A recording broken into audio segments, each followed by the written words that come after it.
Hoje a TV Folha da Saúde traz informações sobre imunoterapia, alergia e herpes.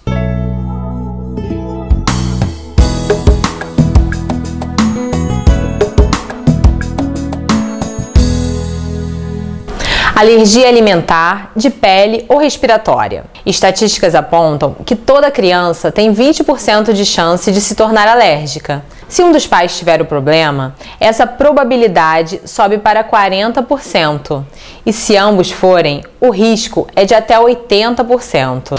A nossa repórter Tamires Peçanha esteve na Conferência Científica Internacional da Organização Mundial de Alergia, que aconteceu no Rio de Janeiro, em conjunto com o Congresso Anual da ASBAI, a Associação Brasileira de Alergia e Imunologia, onde entrevistou a doutora Ariana Campos Yang, coordenadora da Comissão de Alergia Alimentar e diretora da ASBAI, e trouxe pra gente importantes informações que vão ajudar os pais de crianças alérgicas. O que é a alergia alimentar?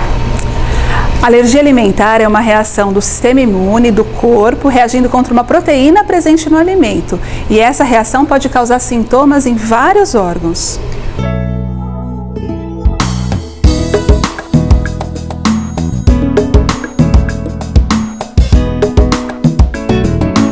Eu teve um problema de alergia e os médicos demoraram muito a descobrir isso, então por isso eu queria saber até onde isso é comum, e essa alergia gerou muito refluxo. Eu queria saber como é que se faz para evitar, qual é o meio preventivo e se isso é comum ou não. O sistema imune na criança ainda está em processo de amadurecimento, de desenvolvimento. Então, a criança, nesse período que ela está se desenvolvendo, ela é mais suscetível ao surgimento de alergias alimentares. Existem vários tipos de alergia. A gente divide em dois grupos que se diferem de forma mais importante. Nesses grupos nós temos as alergias que são causadas por um anticorpo que chama IgE, é o nome de um dos tipos de anticorpos e que vai dar reações imediatas. Essas reações são fáceis da mãe perceber porque enquanto a criança está tomando leite, está tendo contato com o alimento, poucos minutos depois já desencadeia sintomas, e os sintomas mais comuns são sintomas de pele. Pode também dar sintomas respiratórios, gastrointestinais, e são imediatos, acontecem em geral nos primeiros 15 minutos, até 2 horas depois pode acontecer, mas normalmente é bem próximo do contato com o alimento. E existem também as alergias que não envolvem a participação desse anticorpo, que nós falamos de alergias não IgE-mediadas. Essas alergias muitas vezes é mais difícil da mãe perceber e até mesmo do médico conseguir perceber se existe realmente uma relação de causa e efeito. Essas alergias, os sintomas podem ser muito variados, desde criança que não ganha peso, que rejeita o alimento, que vomita, que tem diarreia, que tem sangue nas fezes. Existem vários sintomas que podem ser causados. Agora, muitos desses sintomas são comuns a várias outras doenças. Então, é muito importante que, diante de uma suspeita, se faça uma investigação diagnóstica adequada, evitando uma restrição que muitas vezes não é necessária e também restringindo um alimento que pode fazer com que a criança fique bem sem sintoma nenhum. O diagnóstico da alergia alimentar, a parte mais importante, chama-se história clínica, que nós damos o nome de anamnese. É a história de vários fatores que o médico pergunta para o paciente e reforça a hipótese de alergia alimentar. Existem testes que podem auxiliar o diagnóstico da alergia, mas nunca o teste pode ser usado como um diagnóstico isolado da história. Existem várias hipóteses para explicar por que a alergia alimentar está aumentando.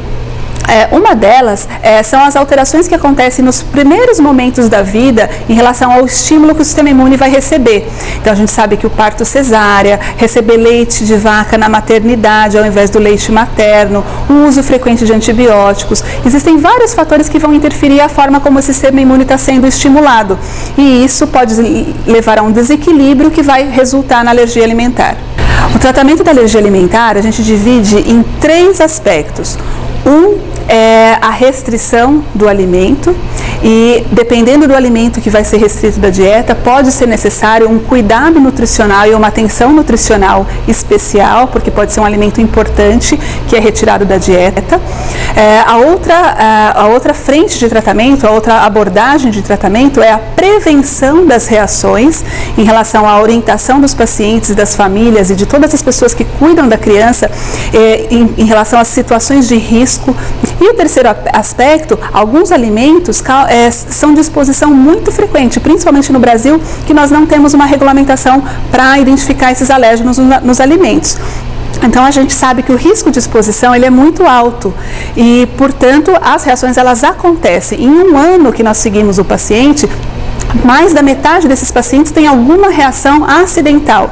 Então, no tratamento é muito importante que nós treinemos o paciente, a família, a escola, para como reagir diante de uma reação. Como a alergia alimentar está aumentando muito nos últimos anos, ela está ficando mais persistente, mais grave, então as mortes acontecem com mais frequência, tem se buscado no mundo todo e no Brasil também, nós estamos estudando novas formas de tratamento e uma das formas chama-se dessensibilização, que é para algumas formas de alergia alimentar, não para todas. A reação que nós mais temos medo chama-se reação anafilática. E os pacientes que têm aquela alergia que é por IgE, que é por anticorpo, que tem sintomas imediatos, é a criança que tem risco. Então, o paciente que tem esse risco de ter reação anafilática ao ter contato acidental com o alimento, nós basicamente orientamos que ele tenha uma caneta de adrenalina, um dispositivo que ainda não está registrado no Brasil e a Sociedade de Alergia está trabalhando muito, há muitos anos, para que a gente consiga esse registro. E é um dispositivo em formato de uma caneta, facilmente aplicável, tanto pela família, por uma população leiga, não precisa ter treinamento médico para usar, e é usada na situação de uma reação anafilática. Esse tipo de informação tem que ser conseguida com o médico. O médico é que vai decidir se o tipo de alergia que o paciente tem, há necessidade desse tipo de dispositivo. A alergia alimentar, conforme o sistema imune vai amadurecendo, ela pode desaparecer. Então a criança pode ficar curada espontaneamente. A alergia alimentar está aumentando, mas ainda a população geral ainda não se adaptou a esse aumento. Então muitas vezes a família não acredita que o paciente tem, na escola não acreditam e às vezes querem experimentar um pouquinho, dar um pouquinho. E a alergia é um problema que a reação pode surgir mesmo com um contato muito pequeno com a proteína do alimento. Então não pode tentar nada em casa. Certo, doutora. Muito obrigada pela sua entrevista. Eu que agradeço.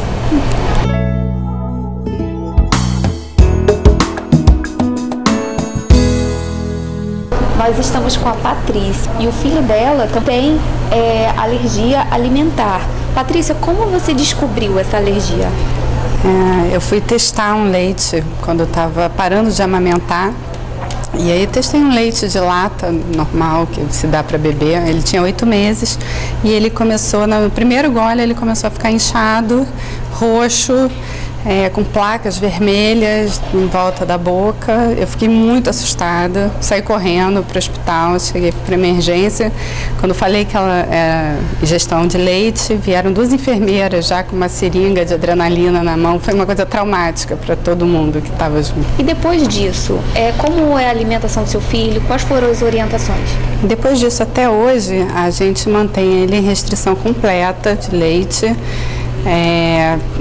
Tudo feito em casa, as coisas mais saudáveis possíveis, naturais, fruta, legumes, verduras, e na medida do possível, porque é uma criança, né? Então a criança tem mais dificuldade de se alimentar, de gostar do verdinho, do colorido, né?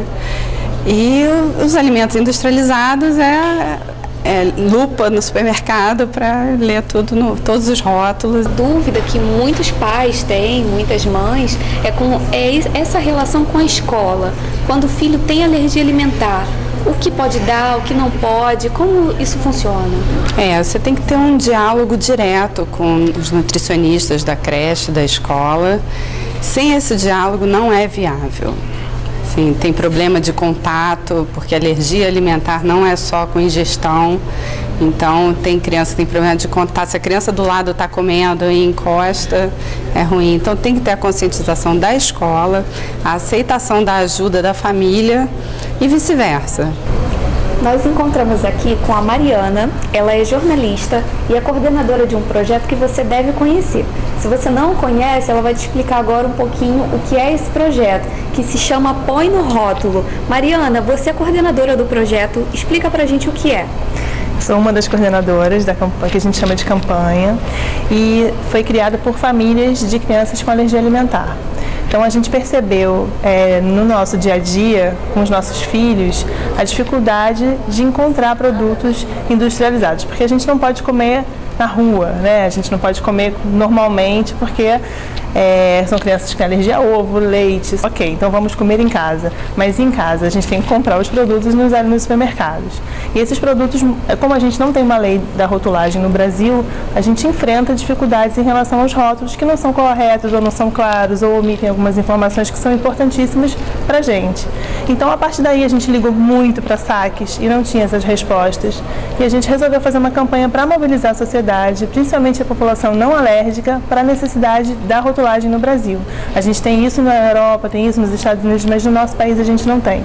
Agora, você tem um filho pequeno, ele teve alergia alimentar, é isso? Ele tem alergia alimentar, ele tem 5 anos e tem alergia à proteína do leite. Basicamente é uma das proteínas que são as mais severas e as mais tardias na cura, que é a caseína.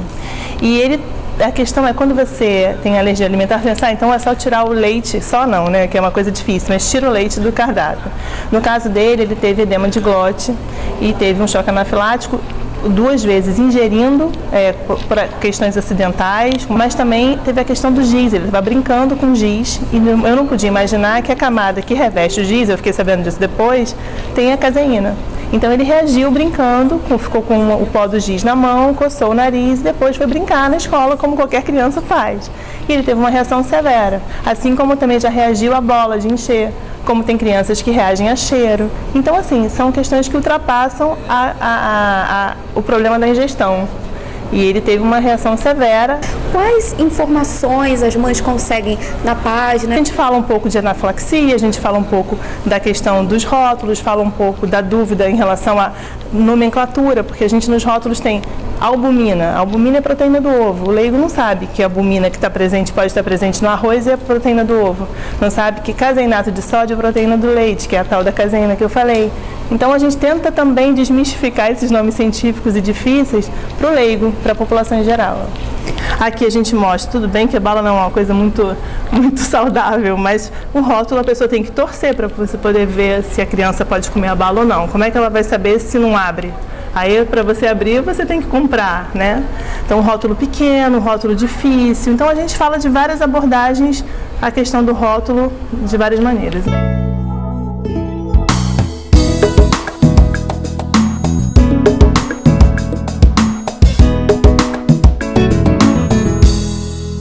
A imunoterapia é um tratamento com vacinas, mas saiba quais alergias podem ser combatidas com este tipo de tratamento. Eu tenho muita alergia, por isso eu gostaria de saber o que é imunoterapia.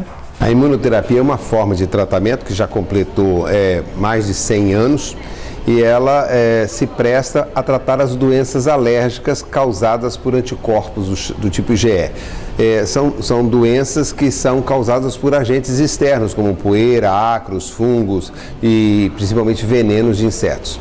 O leigo confunde, né? Ele acha que a alergia é um tipo de doença. Na realidade, são centenas de doenças, então, de forma que nem todas as alergias se tratam com vacina. Por exemplo, a urticária, aquela alergia que a pele fica avermelhada e coçando, não se usa vacina para isso. Aquela alergia que a mulher tem à bijuteria, você não pode tratar com vacina. Você vai tratar com vacina as doenças respiratórias, como a asma, a rinite, que a asma normalmente as pessoas chamam de bronquite, mas é uma doença respiratória causada por poeira e ácaros. Também você pode tratar as picadas de insetos, principalmente os insetos como o mosquito, que é aqueles que sugam o sangue da pessoa, e aqueles que também que injetam veneno, como abelha, vespa e marimbondo. Atualmente também é possível tratar com imunoterapia a dermatite atópica, que é uma forma de eczema que dá na pele das crianças. Essas são as indicações formais da imunoterapia. vacina é o nome popular, porque na realidade ela não é uma vacina, é apenas a maneira de aplicar que é semelhante ao de uma vacina ela pode ser aplicada em injeção, que são as chamadas subcutâneas, ou por via oral, que é a chamada sublingual. Bom, a periodicidade vai depender muito da doença e do paciente.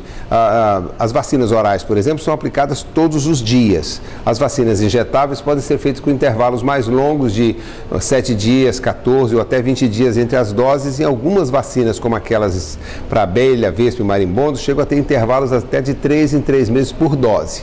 O tempo também depende da doença. Por exemplo, uma alergia a mosquito numa criança costuma se resolver em antes de 1 ano, até com 6 meses é possível dar alta. Já uma alergia à vespa, a marimbondo e abelha pode levar 4 anos, que é habitualmente o que a gente faz.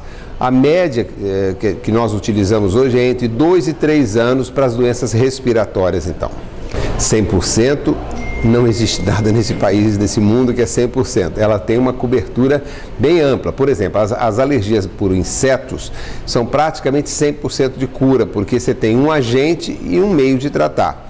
Já as alergias à poeira, ácaros e fungos, que você utiliza também a imunoterapia, os resultados variam de acordo com a adesão, que às vezes o paciente não se mantém, de acordo com o ambiente que a pessoa vive, porque ela às vezes faz a vacina, mas vive num ambiente muito empoeirado, muito poluído, e fica mais difícil você obter um 100% de resultados. O que nós estimamos é que 70% das pessoas têm alguma forma de benefício e melhora a sua qualidade de vida quando usam imunoterapia. Vacina não é uma coisa, imunoterapia não é um procedimento que pode ser feito pelo médico não habilitado.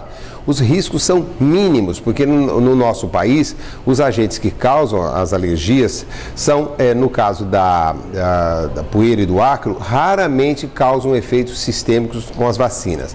Os insetos, esses que chupam o sangue, também não. As vacinas mais perigosas são aquelas usadas para tratamento de abelha, vespa e marimbondo. Essas vacinas são perigosas e podem realmente levar a efeitos indesejáveis, reações gerais, com falta de ar, impolação no corpo, avermelhado. E se feita de maneira inadvertida em ambiente não adequado, pode até levar à morte. Portanto, fazer vacina tem que ser na mão do especialista. Existem contraindicações de acordo com medicamentos, por exemplo. Remédios usados para tratamento do coração, chamados beta-bloqueadores, contraindicam o uso da vacina. Pacientes portadores de asma mais severa também não devem fazer o uso, porque se ele está com uma insuficiência respiratória mais profunda, a vacina pode desencadear uma crise e ele não sair dessa crise. Doenças autoimunes, formas como o lúpus eritematoso, reumatismos mais severos, também contraindicam o uso da vacina, da imunoterapia. A imunoterapia pode ser feita durante a gestação? Pode sim, não há risco nenhum, porque não é uma droga que você injeta. A recomendação que nós seguimos hoje é um protocolo, um guideline internacional que diz assim: não se começa imunoterapia para poeira e ácaros durante a gravidez, mas se a mulher já está fazendo uso, ela continua. Já no caso da abelha, vespa e marimbondo, é possível começar a imunoterapia durante a gravidez sem risco. Lembrar que a imunoterapia não tem drogas, medicamentos que possam fazer mal ao bebezinho. Que mais crianças do que adultos fazem uso da imunoterapia, porque são os maiores vítimas dessas doenças. Não há restrição de idade, você faz a imunoterapia quando ela tem indicação. Habitualmente se começa a fazer a imunoterapia a partir dos 2 anos pelas facilidades técnicas. E quanto à idade limite, não há. É porque as alergias podem aparecer em qualquer momento da vida. Então, se você tem uma dessas doenças que eu falei, testes alérgicos positivos, não importa a idade, a imunoterapia está indicada, salvo aquelas restrições que nós comentamos. Certo, doutor. Muito obrigada pela sua entrevista. É um prazer. Obrigado a vocês.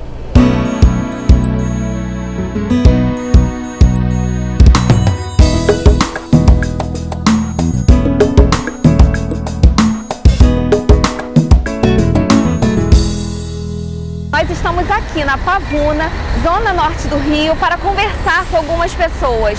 Será que a dúvida delas é a mesma que a sua? Eu gostaria de saber como é que se pega essa doença chamada herpes, entendeu? Porque eu não sei como pega essa doença. A herpes é uma patologia viral. A causa seria o contato com vírus e a predisposição do paciente de apresentar a lesão. O risco depende da imunidade do paciente, porque às vezes a pessoa pode ter tido contato e não necessariamente manifestar a lesão. A herpes, o herpes ele pode ter um primeiro episódio ou ele pode ter repetições frequentes que depende da imunidade do organismo. E isso pode ser uma vez por mês, uma vez por ano, depende realmente da imunidade de cada pessoa. O início do quadro começa com uma ardência, um latejamento, uma leve dor até o aparecimento da vermelhidão e das vesículas. O tratamento seria o cicatrizar a lesão, a gente usa um antiviral tópico ou oral, dependendo da gravidade do quadro, e um cicatrizante para também amenizar essa dor. Existem alguns tratamentos que são questionados, que são vacinas e vitaminas que aumentem a imunidade. Gostaria de saber se a herpes é contagiosa. A herpes é contagiosa principalmente naquele quadro de vesícula. Quando a pessoa tem aquela lesão avermelhada encimada pelas vesículas, ele pode contaminar uma outra pessoa. Olá, tudo bem? Tudo bem. Você pode falar com a gente um pouquinho? Posso. Qual é o seu nome? Raquel. Raquel, você sabe o que é a herpes? Sei. Qual é a dúvida que você tem, uma pergunta que você gostaria de fazer para um médico relacionado a essa doença? Se a herpes é hereditária, não. Você pode passar de mãe para o filho. A herpes ela pode ser contaminada ou adquirida durante o trabalho de parto, que aí ela vai ser transmitida da mãe, que teria no caso uma herpes genital, passando para o seu filho. Inclusive mães que têm herpes é indicado parto de cesariana. Eu quero saber se usando o mesmo copo com a outra pessoa, assim, se o herpes é contagioso, se realmente contamina a outra. Sempre comer em restaurantes ou até cafeterias que tenham uma boa higiene, porque até um próprio talher ou copo pode, mal lavado, pode ser transmissível, acabar transmitindo a doença, a patologia.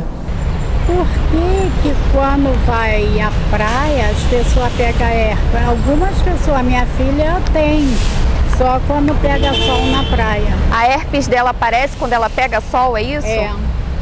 E você quer saber o porquê? É, o porquê. Para pessoas que já tiveram uma primeira exposição e têm a lesão, ela deveria evitar fatores estressantes como sol, excesso de exercício físico, bebida alcoólica, bebidas quentes. Quando a gente tem no lábio, toda essa variação de temperatura, ficar muito tempo no sol, umidificar o lábio com a língua, porque a saliva ela é ácida, ela acaba queimando o lábio. Então, em vez de usar a saliva, usar um hidratante labial correto. Olá, tudo bem? Tudo bem. Qual é o seu nome e a sua profissão? Paula, eu sou operadora de telemarketing. Paula, você já ouviu falar em herpes? Sim, é uma doença. Qual é a dúvida que você tem? Que pergunta você gostaria de fazer para um médico da TV Folha da Saúde? A gente ouve falar muita coisa, mas quais são os tipos de herpes? A herpes labial, normalmente ela é causada pelo vírus herpes simples tipo 1 e a genital tipo 2, mas é simplesmente pela apresentação. As duas são chamadas de herpes simples, só a disposição e localização das lesões é que define o tipo de lesão. Então, mas existe também a herpes no corpo, tanto tipo 1 e tipo 2, pode ter no ombro, na perna, não necessariamente só no lábio e na região genital de homem ou mulher. Muito obrigada pela entrevista. De nada. Até a próxima semana, com mais do jornalismo médico educativo, o jornalismo que ajuda você a cuidar melhor da sua saúde.